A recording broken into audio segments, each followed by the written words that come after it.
안녕하세요. 결혼 1개월 차 신혼부부입니다. 결혼 1개월 차기는 한데 남편과는 같이 산지 1년이 되었어요.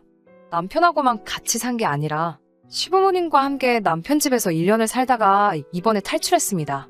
유튜브에서 짠돌이 남편 사연 듣다가 제 이야기도 남다른 사연이라는 생각이 들어서 이렇게 사연 한번 적어봤습니다.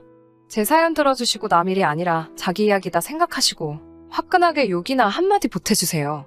사실 결혼식을 작년 초에 했었어야 했는데 시국이 이렇다 보니 인원 제한이다 뭐다 한 이유로 미루다가 이 사단이 나서 당초 계획보다 1년이 더 지난 한 달 전쯤에 시아버지 없이 식을 올려버리게 되었어요. 시아버지 빼놓고 결혼식을 하게 된 사연을 한번 이야기해볼까 합니다. 그럼 곧바로 이야기 시작해볼게요.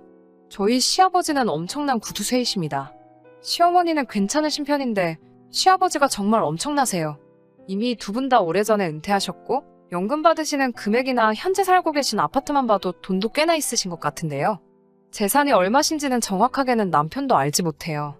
유산 노리고 효도하는 꼬라지는 도무지 못 보시겠다고 알려주지 않으셨대요. 유산 때문에 더 효도하고 싶은 생각도 없고 저도 남편도 맞벌이 부부를 할 계획이기 때문에 딱히 하려고 해도 시간도 없을 텐데 말이에요. 혹시나 해서 적어보지만 시가 재산을 노리고 결혼을 결심한 것도 아닙니다. 친정부모님도 이미 저 결혼하기 전에 노후 준비가 다 되어 있으셨어요. 남편이 대기업을 다니고 있긴 한데 저도 남편 정도는 아니지만 나름 튼튼한 회사에 다니고 있고 입사 4년 차에 현재 과장 타이틀 달고 있습니다. 애초에 결혼 이야기 나올 때 양가 지원 하나도 없이 결혼하기로 했고 저나 신랑이나 일 시작하고 난 뒤부터 모아놓은 돈이 상당했기 때문에 한쪽으로 기우는 결혼을 한 것도 아니에요.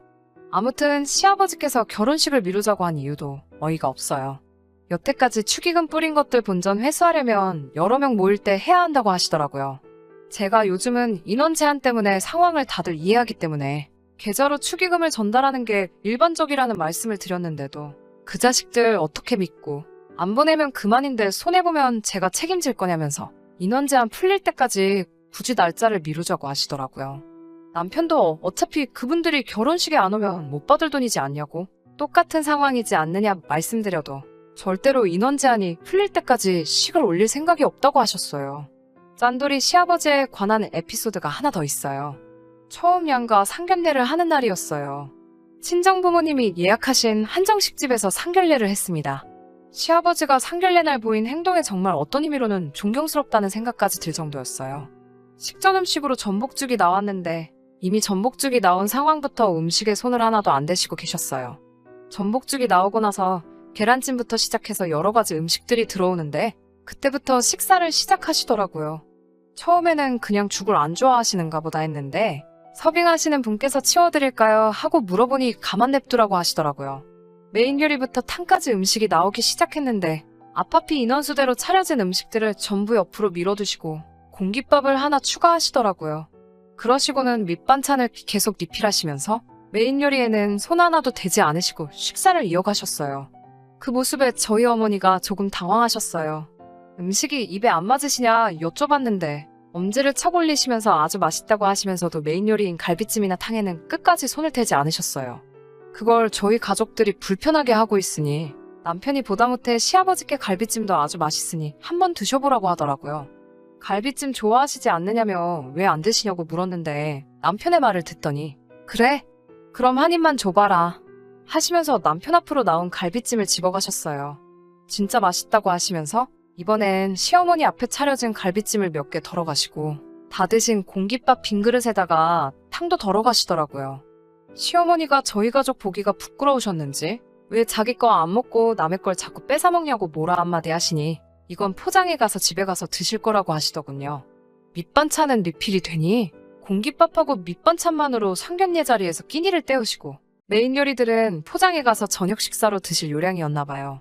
그때는 그냥 절약 정신이 너무 투철해서 유별나신 분인가 보다 했어요. 물론 그 행동이 상견례 자리에서 어울리는 매너는 아니었지만 그냥 그 유별났던 모습이 추억거리처럼 남을 줄 알고 넘겼던 게 화근이었던 거죠. 아무튼 본의 아니게 결혼식이 미뤄지다 보니까 또 다른 고민이 생기더라고요. 집값이 하루가 다르게 오르는 게 너무 큰 걱정이었어요. 서울 아파트 값은 오늘이 제일 싸다는 말이 있잖아요. 양가에 문제가 있어서 결혼이 미뤄지는 것도 아니고 축의금 얼마 더 받기 위해서 결혼을 미룬다는 게 오르는 집값을 생각해보면 더 큰 손해라는 생각이 들었어요. 당시에 저랑 남편이 모은 돈을 합치면 2억 5천 정도 되었는데 2억 정도만 더 대출을 받으면 작은 평수의 구축이지만 그래도 원하던 지역에 아파트를 구할 수 있었어요. 그런데 시아버지가 신혼집을 미리 구하는 걸 반대를 하시게 됩니다. 양가 지원 없이 결혼하기로 이미 정해져 있었는데 대출을 받는 게 집안의 수치라고 하시면서 만약 대출을 받을 경우에는 절대로 이 결혼을 허락하지 않으시겠다고 엄포를 놓으셨어요. 불편함을 조금만 감내한다면 대출 없이 집을 충분히 구할 수 있다고 하시며 요즘 젊은이들은 끈기가 없는 게 문제라고 하시더군요. 자기는 일평생을 빚 없이 지내왔다고 이자로 버리는 돈이 세상에서 제일 아까운 게 아니냐며 저희가 신혼집을 구하는 걸 엄청나게 반대하셨어요. 대출 받는 게 은행만 좋은 거지 누구 좋으라고 하는 건지 모르겠다는 말도 안 되는 논리를 펼치셨어요. 신도시 쪽 아파트도 생각해봤는데 출퇴근거리나 그런 걸 생각해보면 아무래도 더 손해겠더라고요. 신도시에 살면 자동차가 거의 필수이기도 하고 신랑도 저도 차 없이 대중교통을 이용하는데 돈에 맞춰서 집을 구하고 자동차 2대를 사자니 그건 배보다 배꼽이 더 커지는 상황이었거든요. 대출금 가지고도 저렇게 노발대발이신데 당연히 월세 사는 걸 용납하실 분도 아니셨죠. 그래서 출퇴근 거리를 이유로 상황이 이러하니 대출을 받아야겠다고 남편과 함께 시아버지 허락을 받으러 갔는데 시아버지가 뜬금없이 합가를 제안하셨어요. 결혼 시작부터 시부모님을 모시고 살고 싶은 생각은 없었는데 시아버지도 그 부분에 대해선 생각이 이미 있으셨는지 집만 같이 쓰는 거지 합가를 하는 대신 생활비며 용돈, 공과금 같은 거 단 한 푼도 받을 생각 없으니 들어와서 돈을 모아 살라고 제안을 하시더라고요.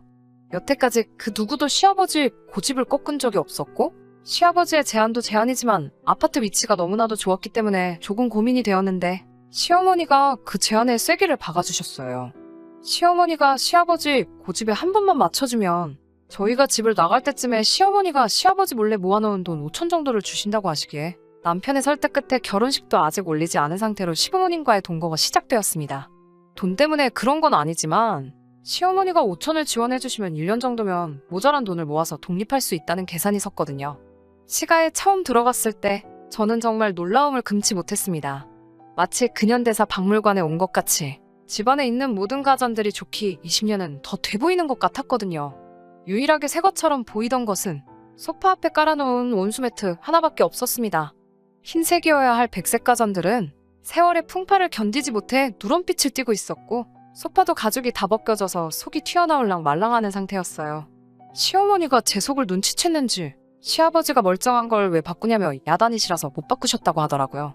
망가지면 바꾸기라도 할 텐데 뭐 이렇게 튼튼하게 만들었는지 잘 망가지지도 않는다고 짜증을 부리시는데 그때 왠지 시어머니가 안쓰럽다는 생각이 들었어요. 어차피 시어머니께서 결혼자금으로 몰래 주신다는 돈도 있었고 집만 같이 쓰는 거지 따로 사는 거라 마찬가지라고 하셨지만 저도 여기서 지내는 동안 어느 정도 살림은 해야 했으니 예단했다는 셈치고 오래된 살림살이들을 전부 바꿔드리면 좋겠다는 생각이 들더라고요. 그래서 시어머니를 꼬셔서 시아버지 이틀간 자리 비우신 날을 결행일로 잡고 이틀 사이에 집안 가전들을 전부 다 새 걸로 바꿔버렸어요. 전부 바꾸는 데 해서 제 돈 1,500만 원 정도가 들었고 다른 것보다도 시어머니가 엄청 기뻐하시는 게 괜히 뿌듯했습니다. 문제는 시아버지가 돌아오고 난 이틀 뒤였어요. 당연히 집안 살림살이가 삐까번쩍한 새 것들로 바뀌어 있으니 시아버지가 당황스러움을 감추지 못하시더라고요. 당장 시어머니를 불러서 잔소리를 늘어놓기 시작했어요. 시어머니는 저를 감싸주시려고 노력은 하셨지만 시아버지 고집을 결국 꺾지 못하셨습니다. 결국 저까지 시아버지 앞에 잔소리를 들어야 했어요. 이미 바꾼 거 그냥 넘어가자고 내가 바꿔달라고 했다고 하시는 시어머니 말은 들리지도 않으시는지 저한테 금전감각이 없고 절약할 줄 모른다고 하시며 계속 뭐라고 하시더라고요. 저는 나름 효도했다는 생각을 했는데 잔소리를 듣고 있자니 열이 받더라고요. 그때부터 시아버지의 유치한 복수가 시작되었습니다. 10월 말쯤에 거리두기 제한이 완화되어서 이제서야 결혼식을 올리나 했는데 그것도 턱도 없다며 무조건 반대를 외치시더군요. 이미 늦어질 대로 늦어진 거? 저도 언제까지 반대하시려나 보려고 이 부분에 대해서는 별다른 말을 하지 않았습니다. 하지만 본격적인 추위가 시작하는 겨울이 되고 나서 정말 참을 수 없는 일이 생기고 말았습니다. 겨울이 되면서 날이 많이 추워졌어요. 시가에 같이 살게 되면서 원래는 남편이 혼자 쓰던 방을 같이 썼는데 조금 불편한 부분이 없지 않아 있더라고요. 아직 식도 올리지 않았다는 게 마음에 걸리기도 했고 남편이 쓰는 방 바로 맞은편이 시부모님이 쓰는 안방이라서 소리가 그래서 화장실이 가까운 현관문 근처 방을 제가 쓰기로 하면서 신랑과는 각방을 쓰게 되었습니다. 제가 각방을 쓴다는 이유로 으스대시면서 방을 한 개 더 쓰니까 방세를 받아야겠다고 제 얼굴을 볼 때마다 말씀하셨어요. 물론 실제로 받지는 않으셨지만 그것만으로도 스트레스가 이만저만이 아니었습니다. 본격적인 추위가 시작된 11월 말에 사건이 터져버렸습니다. 아침에 일어났는데 몸이 으슬으슬 춥고 방에 냉기가 한가득이더라고요. 베란다가 딸려있는 방이라 우풍이 심한가 싶어서 그냥 넘어갔는데 전에 없던 추위에 정말 요즘 같은 시국에 곧불이라도 걸리겠다 싶더라고요. 보일러는 낮 동안에는 단 1분도 틀어놓지 않는데 자기 전에는 아버님이 전체적으로 다 켜주셨거든요. 분명히 아버님이 보일러를 트는 것까지 제가 확인했는데도 유독 제가 쓰는 방만 계속해서 바닥이 차갑고 그렇게 추웠어요. 하루는 일부러 낮 동안 몰래 보일러를 틀어놓고 바닥이 뜨거워지는 것까지 확인하고 꺼놨습니다. 그리고 그날 저녁에 아버님이 다시 방마다 보일러를 켜주시는 것까지 확인했어요. 하지만 쎄한 느낌이 들어서 불 끄고 침대에 누워서 잠을 안 자고 잠복을 하고 있었습니다. 새벽 2시가 되니 방문이 열리는 소리가 나더라고요. 남편이 화장실에 가는 걸 수도 있겠다 싶어서 인기척이 사라질 때까지 기다렸다가 몰래 밖으로 나와봤어요. 예상한 대로 제 방에 보일러만 꺼져 있더라고요. 누가 그랬는지는 안 봐도 뻔했어요. 그 자리에서 바로 온 집안 식구들을 깨워 난리를 치고 싶었지만 확실한 증거를 찾기 위해 하루 더 숨죽여 기다려보기로 했습니다. 그리고 다음날 새벽 어김없이 제 방에 보일러를 끄고 계신 시아버지를 현장 검거할 수 있었어요. 보일러를 몰래 끄고 계신 와중에 거실 불이 환하게 켜지고 핸드폰으로 그 장면을 찍고 있는 저를 맞닥뜨렸을 때 자지러지게 놀라며 당황하시던 시아버지 표정이 아직도 생생하네요. 남편도 시어머니도 너무한 거 아니냐는 듯이 시아버지를 몰아가니 제가 추워 보여서 보일러를 높여주러 나온 거라 변명하시던 시아버지가 결국 폭발을 하면서 제 탓을 하기 시작하더군요. 제 해픈 씀씀이를 바로잡아 주기 위해서 절약하는 법을 알려주려 보일러를 껐다는 말도 안 되는 변명을 늘어놓으셨어요. 제가 감기라도 걸려서 회사에 못 나가게 되면 어떻게 하실 거냐 따져 물으니 시아버지가 참다 폭발하시며 너같이 해픈 사람을 집에 들일 수 없다고 당장 내 집에서 나가라고 소리를 치시더군요. 저도 여태까지 참아온 게 있기 때문에 이 집의 가전들 전부 다 제 돈 주고 산 제 거라고 이것들 전부 여기에 두고는 갈 생각 없다고 끝까지 버텼어요. 당장 그 돈을 돌려줘야 한다니 아까웠는지 그 말에 아무 말도 못하고 방으로 조용히 들어가셨습니다. 다음날 시아버지는 삐져가지고 아침 대바람부터 나가셨고 그 주 내내 집에 들어오시지 않으셨어요. 시어머니는 이참에 잘 되었다고 어차피 시어머니께서 주기로 한 돈이 있으니 손해봤다는 생각은 하지 말고 미루던 결혼식도 진행하고 대출을 받아서 원하던 신혼집도 구하라고 하셨어요. 저는 짐 빼서 친정으로 들어갔고 시아버지 몰래 일을 일사천리로 진행하고 신혼집 계약을 하고 나서 남편과 신혼집에 들어가 같이 살게 되었어요.